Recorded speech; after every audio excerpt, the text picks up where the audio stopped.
Hello everybody, it's your Proftrof. We're back again with another video. This is top 3 stories that sound fake but are 100% real by MrBallen. Let's go.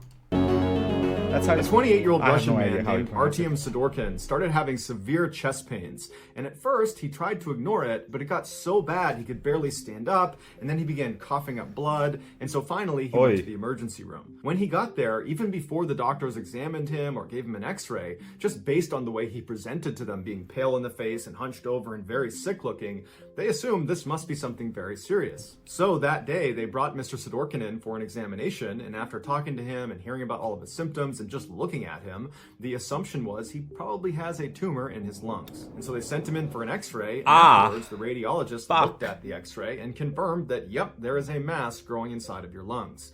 And so before they went to just start removing huge pieces of his lung, they told him that they would like to do a biopsy where they remove a small piece of the tissue and test it to see if it's cancerous or not. And so Mr. Sidorkin is terrified, but he says okay. He schedules his surgery. He goes in a couple days later, and the surgeon pulls out a piece of his lung tissue, and as it's sitting on the tray, he looks down at the tissue, the surgeon does, and he realizes there is something hidden inside of the tissue, as if the tissue was like an envelope holding something inside of it. And so he opened it up, and there, growing on the side of his lung, was a small fir tree. It was 5 centimeters long. It was green. It looked very lively. It was just a thriving little tree. The doctors believed Mr. Sidorkin, who was a botanist, had inhaled a seed of a fir tree, and it got lodged inside of his lung tissue. And then as it grew, its pine needles began piercing his blood capillaries, causing him. What? If you inhale a nut or some, not nut, but like a seed, it grows in you? Blood. After the discovery of what was inside of his lung, a spokeswoman for the Royal Botanic Gardens in London said that it is possible for a seed to germinate inside of the dark. Oh my God! But it is unbelievably bizarre. When doctors informed Mr. Sidorkin that he did not have cancer, he had a tree, Mr. Sidorkin was shocked, and he said, I never got the sense that there was a tree growing inside of me. But more than shocked, he was just relieved that he was cancer-free. There is a picture of this tree inside of his... Would they do chainsaw it down? Would cut it up? But it's a bit graphic, so if you want to see it, go ahead and Google tree and lung, and I'm good. Sure you'll find I'm good. What the That is wild. Pauline Dakin always suspected that there was just something off about her family. Years later, she would find out she was right. In 1970, when she was 5 years old, her parents, Ruth and Warren, separated. And to Pauline, it wasn't that much of a shock because her father, Warren, was a heavy drinker and he's extremely violent. But after they separated and Pauline, her mother, and brother had moved into another house on the other side of Vancouver, Canada, Pauline noticed her mom started to act really anxious all the time, but she never knew why. When Pauline was 9, her mother told her and her brother that they were going to go on a vacation to Winnipeg, which is 1,000 miles away from Vancouver. So they loaded up the van, they hopped in, and they drove all the way to Winnipeg. And when they got out, they went inside their new vacation home, and Ruth informed her children that they were actually never going back to Vancouver. And when Pauline and her brother said, why? Dad's still back in Vancouver. I want to see Dad. I think that's the Pauline problem. said, sorry kids, this is the way it has to be. And when you're old enough, I'll explain everything. Confused and sad, Pauline and her brother began starting a new life in Winnipeg. Over the next 4 years, Pauline never saw her father, and so she lost touch with him.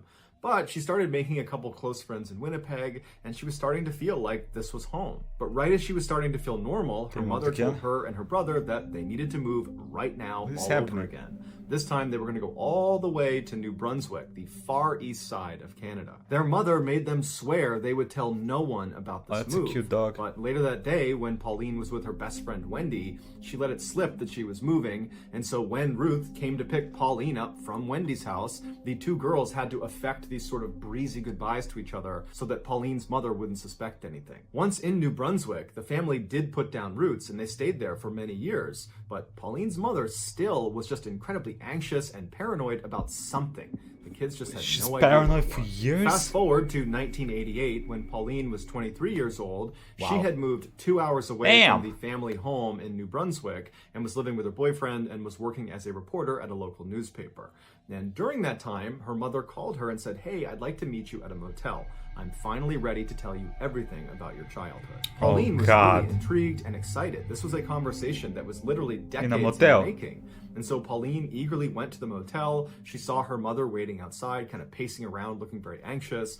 And so she walks up to her mom and she waves and she's about to speak when her mother just looks up at her and puts her finger over her lips, telling her to be quiet. And then she jams an envelope into Pauline's hands. And on the envelope, it just says, "Don't say anything. Put your jewelry inside of this envelope. It's probably bugged. I will explain everything inside. Just please don't speak." And so now Pauline's really confused, but she did as she was told. She took her jewelry off, put it in the envelope, and gave it back to her mother. And then the two of them silently walked into the motel, into the room where Pauline's mother was staying. When they went inside, there was a man sitting in the middle of the room that Pauline immediately recognized. It was the reverend of their church when they used to live in Vancouver. His name was Stan Sears, and Pauline's mother had been his secretary the whole time they'd gone to that church. Pauline always knew her mother and Stan were close friends, and in fact had kept in touch after they left Vancouver and were in Winnipeg and then New Brunswick. In fact, Pauline remembers periodically seeing Stan show up in Winnipeg and New Brunswick to visit with Pauline's mother. Bro, is this some kind of TV series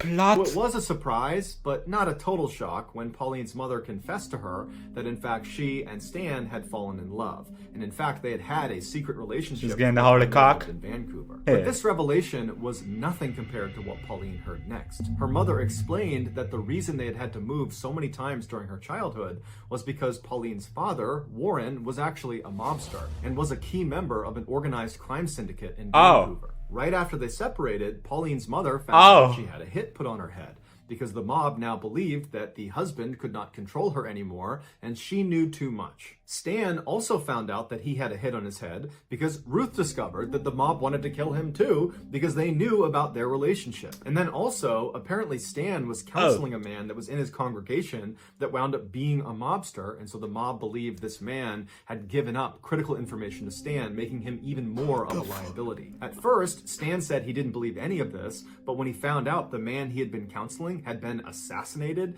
he knew it was true. They decided not to tell the police and instead go into hiding together because Pauline's mother knew what happened to families that snitched on the mob. They were made examples of. And so when Pauline and her family moved to Winnipeg and then to New Brunswick, Stan actually moved there as well in tandem, which is why Pauline had seen him periodically showing up at their house to visit with Pauline's mother. Pauline was understandably completely shocked. But at the same time, she was kind of happy to have some sort of explanation for all the strange things that had happened in her childhood. And so over the course of the next several hours, Pauline sat in this motel room with her mother and Stan and asked them every question she could think of. And she discovered that whenever she came home from school and she found her mother furiously pulling all the food out of the fridge and the pantry, throwing it all away with no explanation, that was actually because they found out the mob had tried to poison them. Or these 6 different times Pauline was unenrolled from the school she was at and then moved to a different school across town, that was because there was a credible threat the mob had discovered where Pauline was going to school. And so by the end of the weekend, Pauline not only learned about this totally crazy past she had,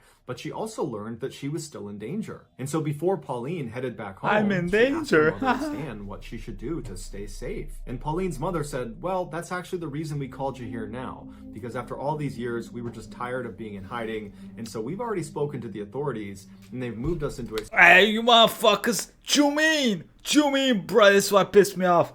Hey, if you're gonna snitch, just snitch. Can't be like, oh, I'm gonna live my 15 years in hiding or some shit and be like, fuck it, let's snitch. This shit's annoying. And oh shit, just snitch first time. Come on, bro. Special witness protection program for families connected to the mob. When you enter this program, it's referred to as entering the weird world, where basically you're not really safe, but you have agents that follow you around that are undercover that track what you're doing and make sure there's no assassination attempt on you. And before Pauline could even ask, her mother told her that as a measure of her and Stan entering the weird world, they asked that a couple of agents monitor Pauline and her brother, even though they didn't know they were being monitored. At this point, Stan reached forward with a radio and he said, here's a radio that actually broadcasts to the agents that are following you pretty much all the time. But you should only use it if you're truly in a desperate situation. That sounds a little weird. As soon as you call out for help, there are going to be people that are risking their lives to come save you. As Pauline is holding this radio, she looks at her mom and Stan and she says, well, what happened to Dad? Is he in jail? And at this point, Pauline's mother says, no, he's not. He's in the weird world too. And she handed Pauline a letter that was from her father addressed to Pauline, and it basically spelled out that he had been moved into the weird world, and when he was did he looking forward snitch? to Pauline joining them at some point when she was ready. So now Pauline has this radio and this letter, and she's looking at her mother and Stan, and she's just totally overwhelmed, and her mother just tells her, go home, think about what you want to do next, and if you want to join the witness protection program and join the weird world with us, just let me know and we'll make it happen. And so Pauline, who's in a total state of shock, gives her mom a hug and gives Stan a hug and says, okay, bye, I'll be in touch. And she leaves the motel and she gets in her car and she's about to back up when she looks and sees Stan running outside holding something in his hand. And so Pauline stops, Stan runs up to the window, and he says, hey, I forgot to give you this. And he held up this round piece of metal that he told her was a GPS transponder. It was magnetized, and she should put it out of sight underneath her car. And what it does is it constantly gives off her location to the agents that are following her. So if she was in trouble, it would be easier for them to find her. And so Pauline thanked him, put the transponder under her car, and Stan went back into the motel. And so Pauline went back home with the intention of just digesting this information, knowing that she was being watched, she had this radio, she was, relatively safe, and her plan was to just give it a couple of days before she committed to joining the witness protection program and joining the weird world.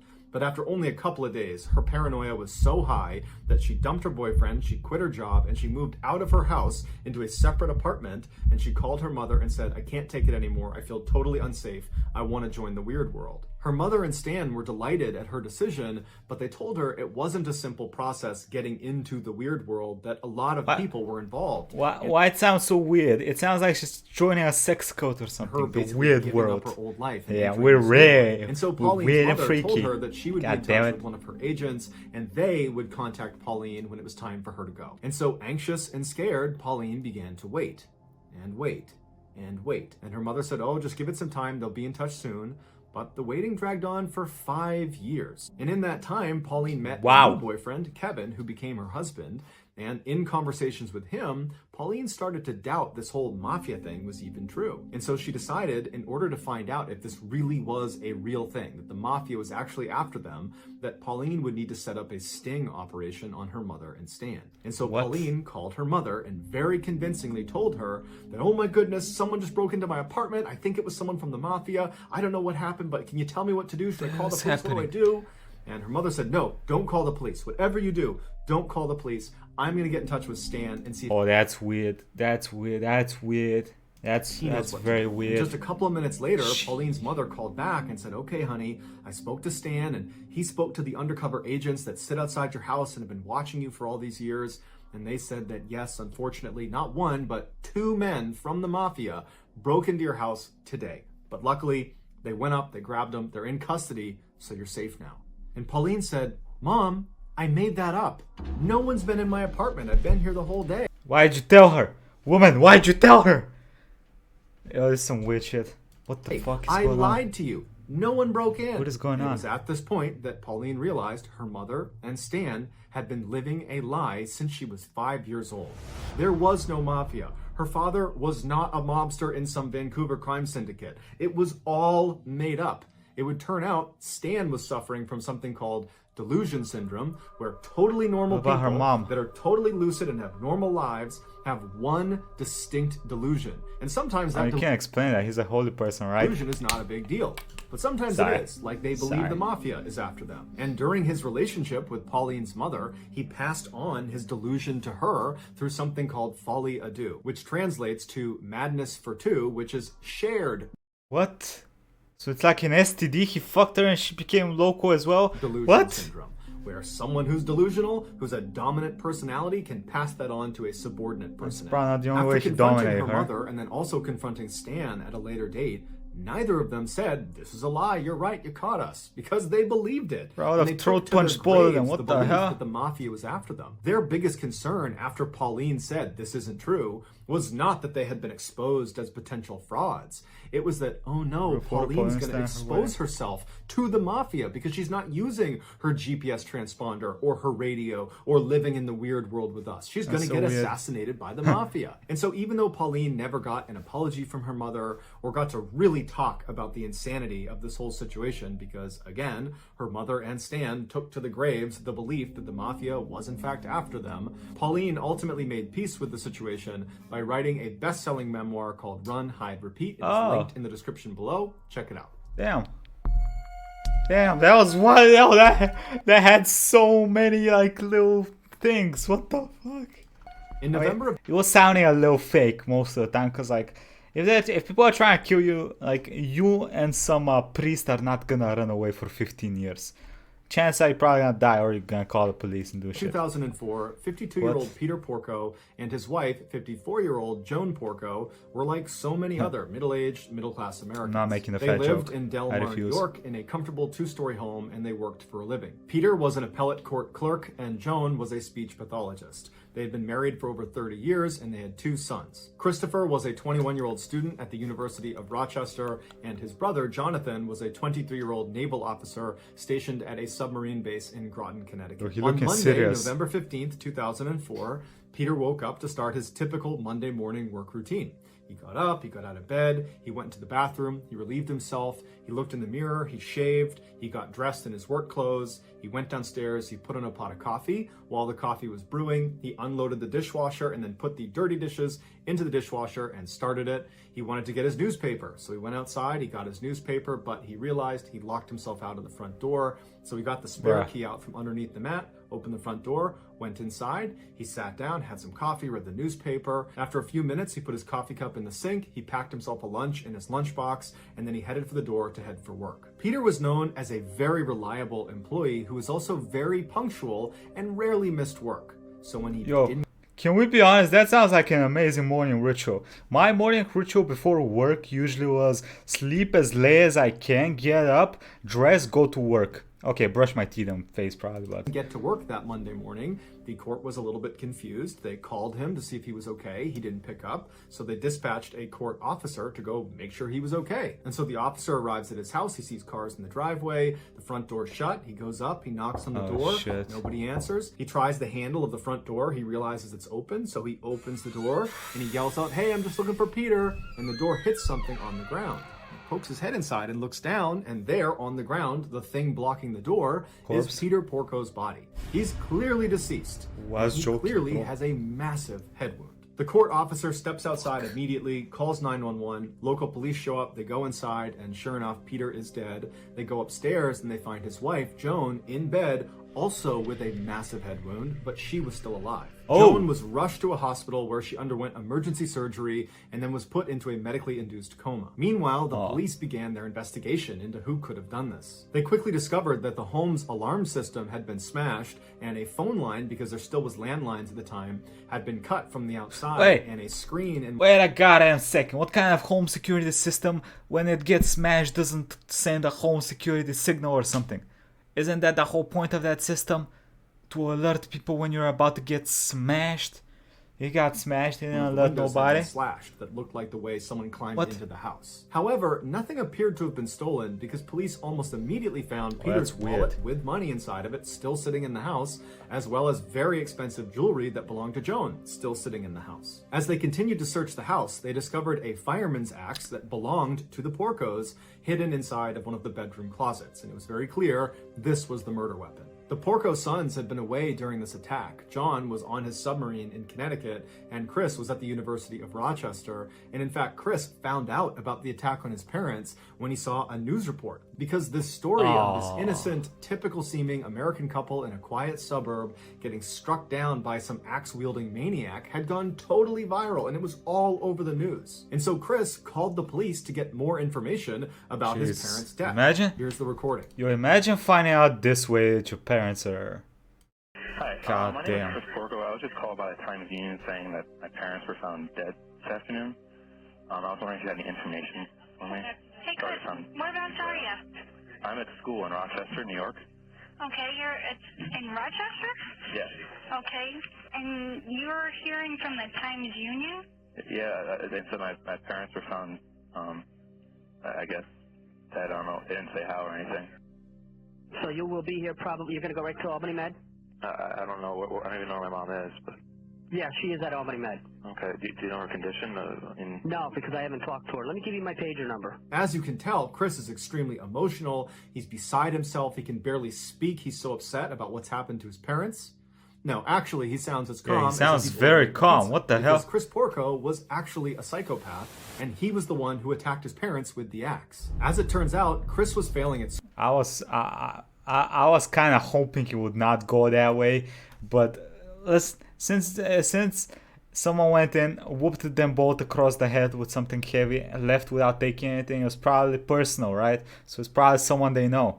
And unfortunately, school and taking out huge loans in his father's name by forging his signature. And his father found out about it. So Mr. and Mrs. Porco write their son a strongly worded email where they tell him this behavior has to stop, and they're very disappointed. Yeah, stop stealing my cash, you little fuck. And they will help him get back on his feet. Chris responded by driving home in the middle of the night, sneaking into his house and attacking his parents with an axe. While this case is already disturbing and horrific and tragic, it's what happens to Chris's father after the attack that makes it one of the most brutal cases of all time. After being struck 16 times in the head and laying unconsciously in his bed as his son snuck out of his house, Peter suddenly sat up and began his morning routine. He got dressed, he went to the bathroom, he shaved, he went downstairs, he made coffee, he did his chores, he went outside to get the newspaper, he got locked out, he got the key from under the mat, went back inside, he packed his own lunch. When he was finally ready to go, he headed for the door and then he collapsed and he died. Due to the severity of Peter's head wound, his brain was basically broken and it was unable to recognize he had been gravely injured. So in his final moments, he believed it was just a typical Monday morning going about his work routine, when in reality, he had a gaping head wound and he was basically dead after the 16th blow to his head. One of the more surprising and heart-wrenching details of this case is that Joan Porco, she did survive the attack. And after she came out of that medically induced coma, she said she forgot all the details of the attack, even though when she was discovered in her bed, she did indicate that Chris, her son, was the attacker. Nonetheless, she got together $250,000 to post Chris's bail, and she allowed him to come stay with her. What?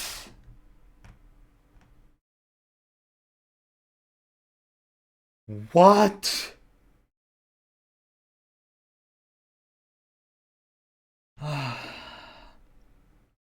Why is this even allowed, American justice system? He killed his trial, and the two attended the trial together, walking into the courthouse hand in hand. Chris was very quickly found guilty of killing his father and attempting to kill his mother, and he was sentenced to 50 years to life in prison. Despite the verdict, Joan Porco still speaks to Christopher over the phone and frequently visits him in prison. It's unclear if she still believes he is innocent. So that's gonna do it, guys. If you found the secret in today's episode, let us know in the comments what it is and where you found it. Give us the timestamp, and if you're the first to do that, we'll pin you at the top of the comments section. Alright, Jesus Christ. Oh my god, that's wild. Yo, go check out MrBallen. He makes fucking awesome videos, y'all. Anyway, that was top 3 stories that sound fake but are 100% real part 1. Probably the first series I start from part 1, not in the middle or the end. Anyway, let me know what y'all think about this. Jesus Christ, which one was the most wild for you? I gotta be honest with you. The first one, even though it was the shortest one, it was like the most... a tree grew in a man's lungs. Like, what? What? I just swear, but the last one is sad. The last one is very sad.